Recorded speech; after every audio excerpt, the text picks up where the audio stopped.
So we will still have to connect earth on this motor. Earth may be coming from your main switch somewhere, then you connect to earth. We first need a contactor. We need a start button. We also need a stop button. Then we will need overload relay.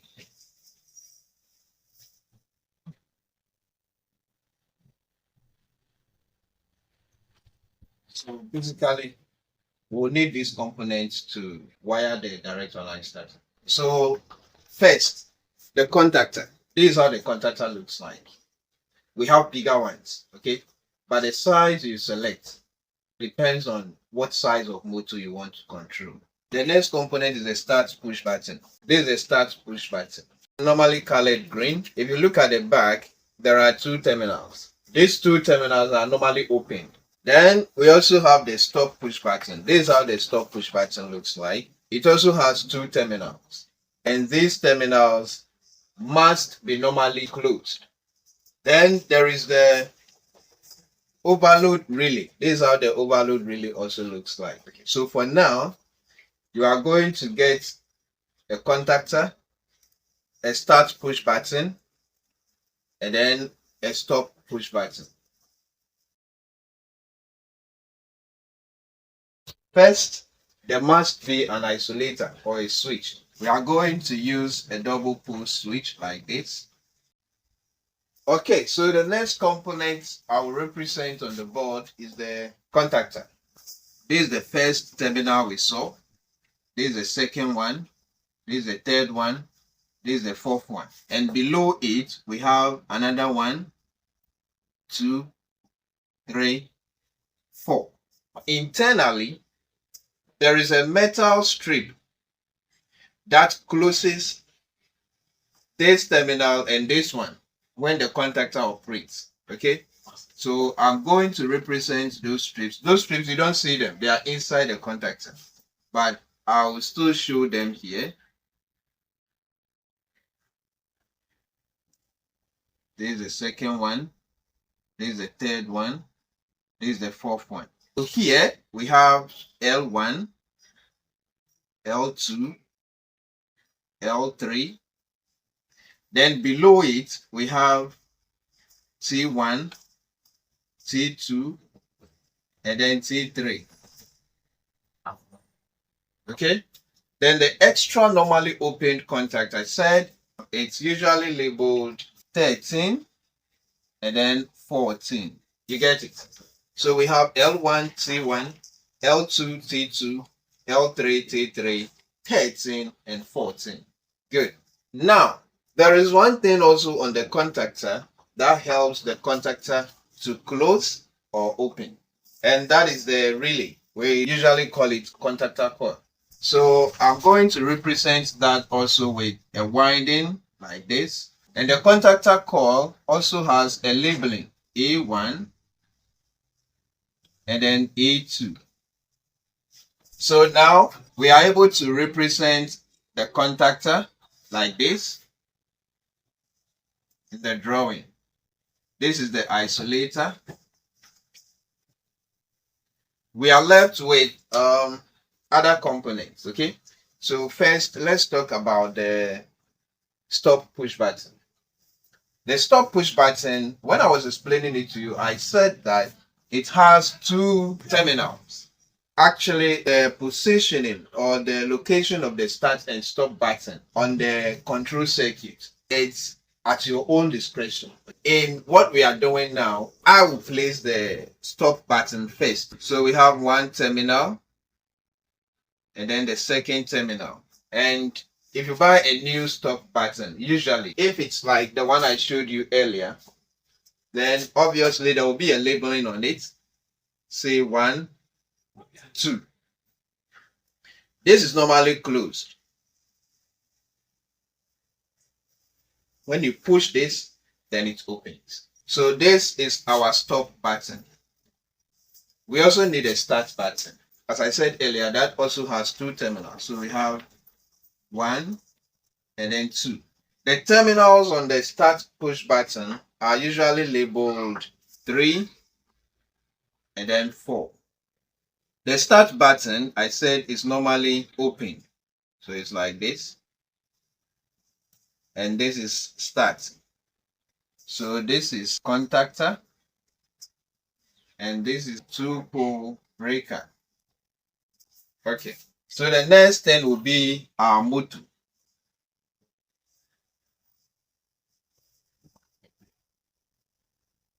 So this is our motor. We assume that this is a single phase motor. So we are using live and neutral. Okay. Here, what matters to us is the wiring of the control circuit. And I said that for this very first one, we are doing without the overload relay. And then in the next exercise, we'll include the relay before we move on to other stages. This contactor could be used for a 3-phase motor, but now we have a single phase motor. So we are going to use only 2 of these contacts.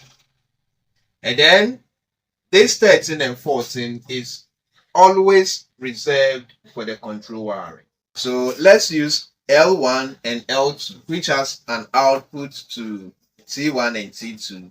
And then let's leave L3 and then T3. Alright, so first, let's work on the power circuit. You see, all these things that we are doing, what we are seeking to do is that we want supply to get to this motor, but it will pass through this contact. And that is what we are controlling. So that anytime we want power here, we would have to use the start push button. Okay? And then anytime this circuit goes off, it should not be able to start on its own. That is what you should have in mind when wiring this kind of thing. So in this case, we connect our live from live terminal to 2. And then we connect neutral from neutral terminal to L1. So completing the power circuit, we take the output of L2 from T2 to the live terminal on the single phase motor. So here's a live, neutral. And then we take neutral from the output through T2 to the motor. So that is neutral. Now, there must always be earth. So we will still have to connect earth on this motor. Earth may be coming from your main switch somewhere, then you connect to earth. It's very important. Now let's come to the control circuit itself. We need live to one terminal of the stop push button. This is our live. So we take our live from here, cross, and then it comes here. Then from the other terminal on the stop push button, we go to one terminal on the start push button. So from this terminal here, we jump here, we jump here, we jump here, and then straight we come to 13. Then the other connection from the second terminal of the start button will now come to 14. Alright, so we are not done. For us to complete this wiring, we need to make some connections to the core, that is A1 and A2. Simple. What matters is that at the end of the day, when we press this start button, there should be a way that live and neutral all get to this core. So live can connect to A1 or A2, and then neutral also connect to the other terminal. For this particular one, let's connect our live wire to A1. Where do we get that live wire? Look at the drawing curve. Because this stop is normally closed. Whatever you connect here, if live is here, live is automatically here. And that live continues to this terminal at the start. Okay. That live continues to number 13. So all the time, 13 is live. Do you understand? But we don't want live to get here until we press the start push button. As you can see, here and here is normally open. This two will close when you press the start. You get it? We only want live to get here and flow to 14 when we press the start. Are you getting it? So then we take a connection from 14. Because A2 is closer to 14, let's connect it to A2. In your case, during your wiring, if A1 is closer, you can use A1. So it means we have to complete this coil circuit by connecting neutral here. So we pick neutral from here.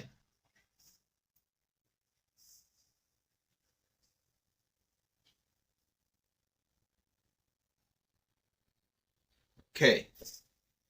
So simple. So simple. So I'm going to give you 5 minutes. 5 minutes. Okay? Follow the drawing and then do your control wiring. Okay? So after that, we will now add the relay. If you are able to master this, when we get there, you get it very easy. All right. So your time starts now. All right. So you are going to tell me how you think this one is going to work. Okay. So first, where are your two input lines? Two input lines. These are the two input lines. So from here. So you have this. So this one is the neutral. And then this. Then this. You took this through the breaker. Breaker. Okay. Breaker. And this is the neutral. The neutral. Okay. So here and here will be your outputs to the load. Yes. Okay. All right. So start. Let's see if it will operate. Okay. Okay. All right. Good. That's good. So the next level we are going to do is that, God willing, tomorrow we are going to add the overload relay. Okay. If we're able to do that, then there are a few things we will do, like adding some indicators and some other things. Then we move on to the next level. Okay, so well done. That's good.